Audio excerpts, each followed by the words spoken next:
We interrupt our programming to take you live to West Jerusalem, where the U.S. Vice President JD Vance is speaking with the Israeli Prime Minister Benjamin Netanyahu. Let's listen to what they have to say. Mr. Vice President, you mentioned the media. And a lot in the media say in recent days that Israel is becoming some kind of vassal state or protectorate of the United States, not only advising it what to do, but also commanding what to do. Why do you both comment on that? And also another comment on, will you allow Prime Minister Turkish security personnel to get inside Gaza? Well, I want to put it very clearly. 1 week they say that Israel controls the United States. A week later they say the United States controls Israel. This is hogwash. We have a partnership, an alliance of partners who share common values, common goals.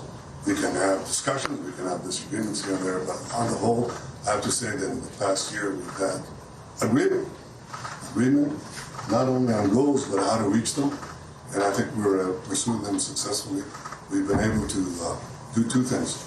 Put the knife at Hamas's throat. That was the military effort by Israel.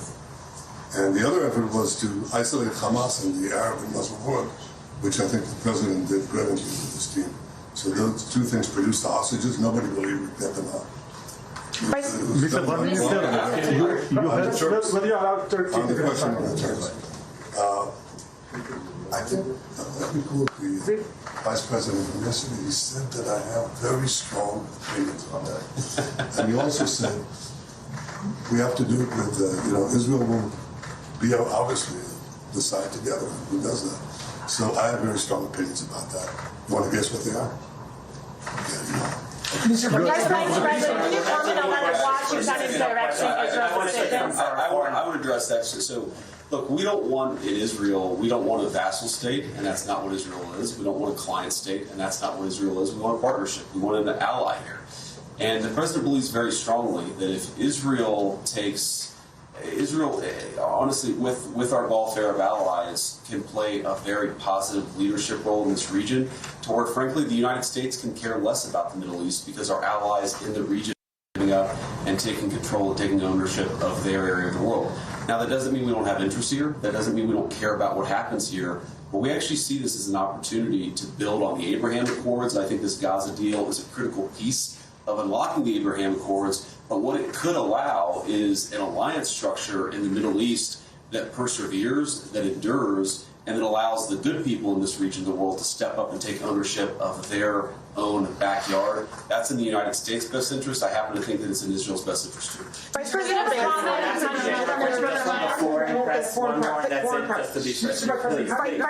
Vance, you say that the ceasefire isn't on the verge of collapse, but why is it that the president sent Jared Kushner, Steve Witkoff, now yourself, and then Secretary of State Marco Rubio to Israel this week, if that's not the case? And if I could, you said that there were agreements between the two of you today. Could you please explain what those were?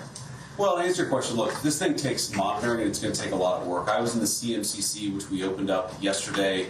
A lot of our Israeli friends working together with a lot of Americans to actually mediate this entire ceasefire process, to get some of the critical infrastructure off the ground, from the international security force to some of the reconstruction of Gaza. It's not easy. I never said it was easy. But what I am is optimistic that the ceasefire is going to hold and that we can actually build a better future in the entire Middle East. But that requires some work. So it's not about monitoring in the sense of, you monitor a toddler.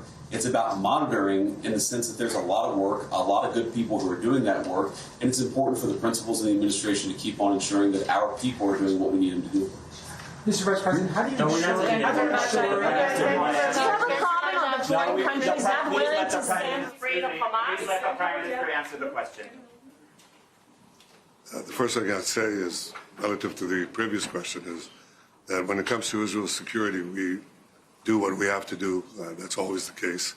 That's not a question. But America has an interest in a strong Israel, as you just heard from the Vice President. And Israel has an interest in a strong America.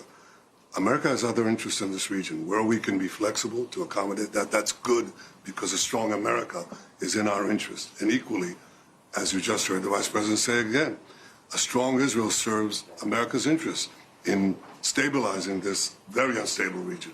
and you can't stabilize it without a strong Israel. So we make the decisions for the security of Israel, but we make common decisions for the region, which I think can serve us both. And that's what we discussed today. We discussed this idea of the day after. Remember, everybody said you don't have a day after, you don't have a day after. We're just creating an unbelievable day after with a completely new vision of how to have the civil government, how to have the security there, who could provide that security there, again, with Israel taking care of overall security always. And we discussed that, and I think we have some very, very good ideas how to proceed. It's not going to be easy, but I think it's possible. Yeah, I mean, we're really creating a peace plan and an infrastructure here where nothing existed even a week and a day ago. That's going to require a lot of work. It requires a lot of ingenuity. But again, I just, having seen what's already been built in just the past 7 days, I think that we're on an incredible pathway here to do something that has never been done.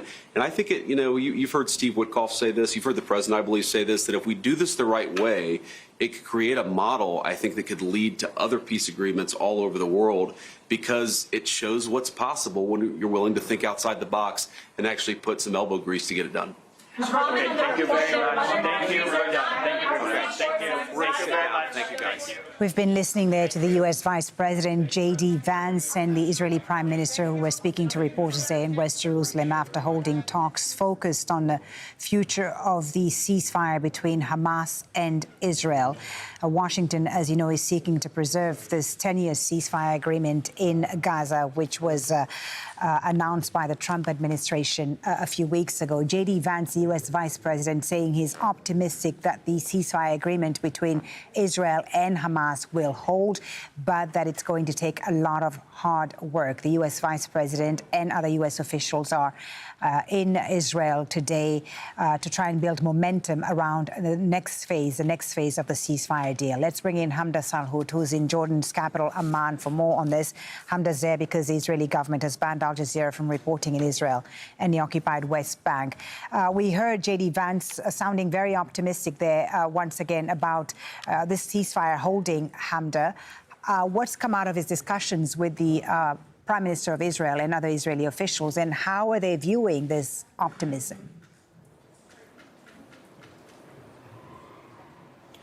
Well, there's actually going to be an extended meeting between the American Vice President and the Israeli Prime Minister Netanyahu at this hour. So their staff and their aides will all be in this meeting to discuss the plan moving forward with Phase 2. The Americans have been quite clear that there is no deadline for Hamas to disarm, and there is no deadline for the return of the remaining 13 bodies of captives that are still in Gaza. And look, the Americans remain optimistic that the ceasefire is going to hold, because they've actually been quite firm with the Israelis that they do not want this deal to fail, given how many countries and backers there are of Trump's 20-point peace plan. Now, there have been some within President Trump's administration who've said that they're incredibly concerned that Benjamin Netanyahu is going to walk away from the deal. So despite this optimism they are projecting in this side-by-side press conference, it is worth noting that the American officials, many of them, and there are some more that will be arriving later in the week, they are there to make sure this doesn't fall through. They're there to make sure that Israel sticks to the plan, and there are delegations in Egypt mediating what is going to happen next. There's a Hamas delegation that has been there to talk about these next steps. Hamas says that they are committed to the plan. But of course, again, the Americans say there's no timeline. There is no deadline for anything. But some of Israel's big sticking points still remain. And that's what they're going to be discussing in these continued conversations throughout the week. And what are those sticking points, Hamdah, Israel's sticking points? What are the biggest concerns for Israel about whether this ceasefire can actually continue to hold? So the biggest sticking point at hand now are the bodies of Israeli captives. There are still 13. The Americans know that this is a difficult task. The mediators knew before the ceasefire went into effect that this was going to be something incredibly difficult to achieve. And the American president said it himself multiple times to the media that he knows it's something that's going to take time. But Israel wants it done at an incredibly expedited rate and says that Hamas is dragging its feet when Hamas says they need assistance on the ground. They need heavy machinery. They need specialized teams. There's a lot of rubble rubble. There's a lot of unexploded ordnance, so it's not really an easy task. That's the first thing, the immediate one that is on the table in phase one. When it comes to phase two, Israel wants Hamas to disarm as quickly as possible. Israel also wants Hamas to be exiled. Some of their members will be granted amnesty, of course, as we know, as part of this deal. When are they going to leave? Where are they going to go? These are all things that will be figured out. But a big non-negotiable for Israel and also the Americans is Hamas disarming, laying down its weapons, to which, of course, there still is no deadline for. And there is also the question of who is going to run Gaza. Who is this body of Palestinian technocrats that's going to come in and essentially take control and usher Gaza into a post-war era? But noticeably absent from that conversation are the Palestinians themselves, because, of course, Israel has ruled out the Palestinian authorities, and they say that they will not let that happen. The Americans have said that the PA needs drastic reforms, and that's something the PA says that they're currently doing. That is another huge sticking point for the Israelis, because once Hamas disarms, once this other body comes in, that will also dictate the level at which Israeli troops will withdraw from more Palestinian territory in Gaza. But Israel maintains that it's still going to have some sort of security perimeter and security control for however long they see fit as part of this deal. Hamdah, thank you very much for that. We'll be closely following those talks in Jerusalem today with you. Hamdah, Salhut, live for us there in Amman.